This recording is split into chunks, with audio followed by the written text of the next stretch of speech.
bersamamu. Dan bersama rohmu. Inilah Injil suci menurut Yohanes. Dimuliakanlah Tuhan.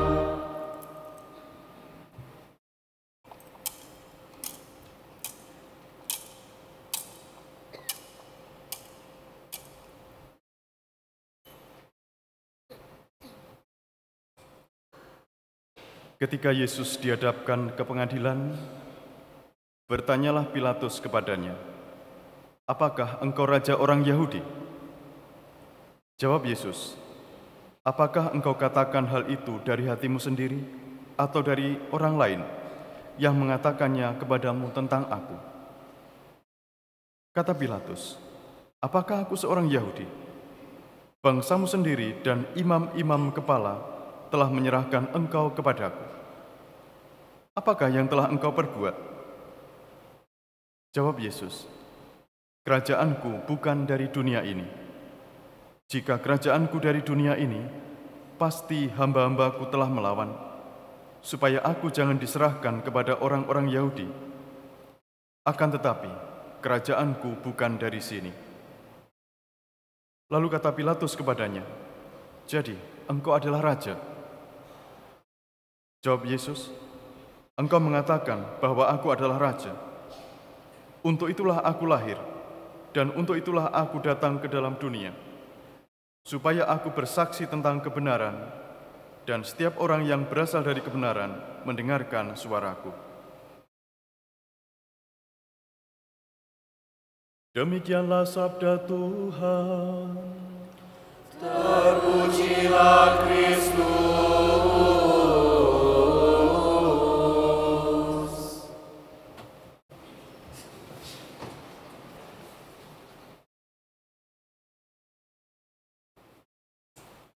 Saudara-saudari yang dikasihi Tuhan, Hari Raya Kristus Raja Semesta Alam itu ditetapkan tahun 1925. Pada tahun-tahun itu, sekitar tahun 1925, itu dunia sedang hancur luluh karena Perang Dunia Pertama. Pemimpin negara-negara tertentu menganiaya bangsa yang lain, termasuk nanti di beberapa tempat itu orang-orang Kristen dianiaya. Para pemimpin ini, mereka menyatakan diri bahwa mereka tidak mau tunduk kepada Allah lagi. Mereka independen dari Allah. Dan akibatnya kita bisa melihat bahwa dunia tanpa Allah itu sungguh-sungguh hancur. Perang Dunia Pertama itu nanti akan dilanjutkan lagi, lebih hancur lagi di Perang Dunia Kedua. Maka Paus Pius ke-11 pada waktu itu mau menunjukkan siapa sebenarnya yang seharusnya menjadi pemimpin yang sejati. Yang tak lain dan tak bukan adalah Tuhan sendiri. Itu yang menjadi latar belakang Bapak Ibu Saudara-saudari Hari Raya Kristus Raja Semesta Alam. Walaupun itu ditetapkan tahun 1925, tetapi sesungguhnya penghayatan tentang Kristus Raja ini sudah sangat lama. Kristus Raja Semesta Alam, apa artinya ini? Tadi kita baru saja mendengarkan bahwa Tuhan Yesus menjawab Pilatus ketika Pilatus menyelidiki dia, "Apakah yang telah engkau perbuat?" Dan Tuhan Yesus tadi mengatakan, "Kerajaanku bukan dari dunia ini. Kerajaannya bukan dari sini. Dia tidak sama dengan raja-raja yang lain di dunia ini, tidak sama dengan pemimpin-pemimpin yang lain di dunia ini. Kerajaannya bersifat rohani dan berkenaan dengan hal-hal rohani." Maka Di dalam Alkitab, dalam banyak kesempatan Tuhan Yesus itu ketika banyak orang menganggap dia sebagai Mesias, Mesias dalam arti seorang yang akan membebaskan Israel dari penjajahan Romawi, Yesus menunjukkan Mesias yang bukan seperti itu. Ketika ada orang banyak yang mencoba memaksa dia menjadi raja, dia justru menyingkir. Kerajaannya memang bukan dari dunia ini, tidak sama seperti yang digambarkan orang. Kerajaannya berbeda. Dia ditetapkan raja bukan dengan pemilu, tidak pakai politik uang dia. Yang menetapkan adalah Bapaknya sendiri.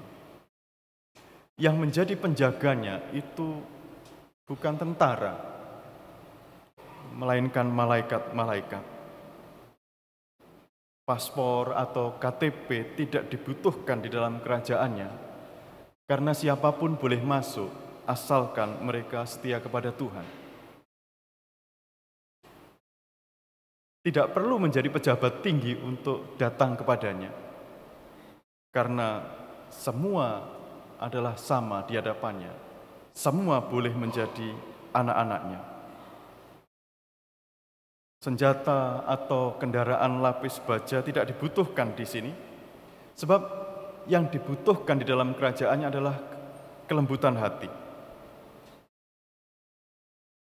Pagar-pagar penjagaan tidak dibutuhkan, sebab cinta kasih meliputi para warganya. Bank-bank negara begitu tidak dibutuhkan di sana, karena semua orang itu murah hati. Penjara dan pengadilan tidak ada di dalam kerajaannya, karena setiap orang saling memaafkan. Para ahli politik tidak diperlukan di sana, karena yang diperlukan, yang tinggal di sana adalah orang-orang yang berhati sederhana, yang tidak berputar-putar seperti politikus. Kemarin bilang A, sekarang bilang B begitu.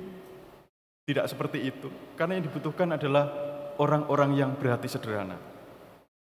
Dan tahtanya itu tidak berlapis emas atau berlian, karena tahtanya adalah hati orang beriman. Saudara-saudara yang dikasihi Tuhan, jemaat Kristen paling awal itu mengakui Yesus sebagai Tuhan. Dan ini pengakuan yang sangat berani, karena pada masa itu Kaisar Romawi itu biasanya digambarkan sebagai Tuhan di atas dunia ini. Ada seorang kaisar yang bernama Domitianus, itu menyebut dirinya sebagai Deus Dominus et Deus Noster, Tuhan dan Allah kita. Bayangkan seorang kaisar menyebut dirinya sebagai Tuhan dan Allah kita. Berhadapan dengan semacam itu, orang-orang Kristen pertama itu mengatakan bahwa Yesus adalah satu-satunya Tuhan. Yesus adalah satu-satunya Raja yang memerintah dan mengarahkan dan mengatur kehidupan kita. Bapak Ibu saudara-saudari terkasih, kapankah kita sungguh merasakan bahwa Kristus itu Raja kita? Mungkin kita mudah merasakan Kristus itu Raja kita pada hari Minggu, waktu kita di gereja, atau hari Sabtu sore, misa sore kemarin. Itu lebih mudah untuk merasakan Kristus sebagai Raja kita. Bagaimana dengan hari Senin? Hari Selasa? Atau hari Jumat? Lumayan, ada Jumat pertama kita masih bisa merasakan lagi, begitu. Tapi bagaimana dengan hari-hari yang lain? Harus diakui bahwa itu tidak terlalu mudah karena mungkin kita terlalu sibuk, sehingga tidak terlalu merasakan kehadirannya, atau bahkan kita bertindak seakan-akan dia tidak ada. Bagaimana dengan saat-saat kita sendirian? Bagaimana saya, Romo yang tidak dikenali umat, ketika jauh begitu, apa yang saya lakukan? Apakah Yesus masih sungguh-sungguh menjadi raja saya ketika saya sendirian? Tidak ada yang lihat ini. Ini suatu tantangan besar bagi kita, Bapak Ibu, Saudara-saudari, untuk mengakui Kristus sungguh-sungguh raja kita. Suatu kali ada seorang bapak bermimpi mengundang Yesus datang ke rumahnya. Dia berusaha untuk menjamu Yesus dengan sebaik-baiknya. Dia menyediakan sebuah kamar di lantai atas, lengkap, semuanya tersedia di sana. Kamar yang istimewa untuk Yesus Tuhan. Pada suatu malam, tiba-tiba bapak ini dalam mimpinya didatangi oleh roh jahat yang mengobrak-abrik rumahnya. Rumahnya berantakan. Lalu keesokan harinya, dia bertanya kepada Yesus, "Tuhan, Engkau aku undang ke sini, Engkau ada di sini. Mengapa roh-roh jahat ini masih mengobrak-abrik rumah saya?" Lalu Yesus menjawab si bapak ini, "Ya, Engkau hanya memberikan aku kunci di kamar atas itu. Aku tidak punya kunci untuk kamar-kamar yang lain. Aku tidak punya kunci untuk ruangan-ruangan yang lain. Semuanya kamu pegang sendiri. Semuanya kamu pegang sendiri. Sehingga ya sudah, itu urusanmu itu. Semuanya kamu pegang sendiri." Lalu bapak ini pun terbangun dari tidurnya. Bapak Ibu, saudara-saudari yang dikasihi Tuhan, begitulah Kristus Raja semesta alam itu kadang tidak jauh-jauh dari kehidupan kita. Pada saat kita menyerahkan seluruh hidup kita kepadanya, pada saat itulah Kristus sungguh menjadi Raja kita. Semoga Tuhan memberkati kita semuanya.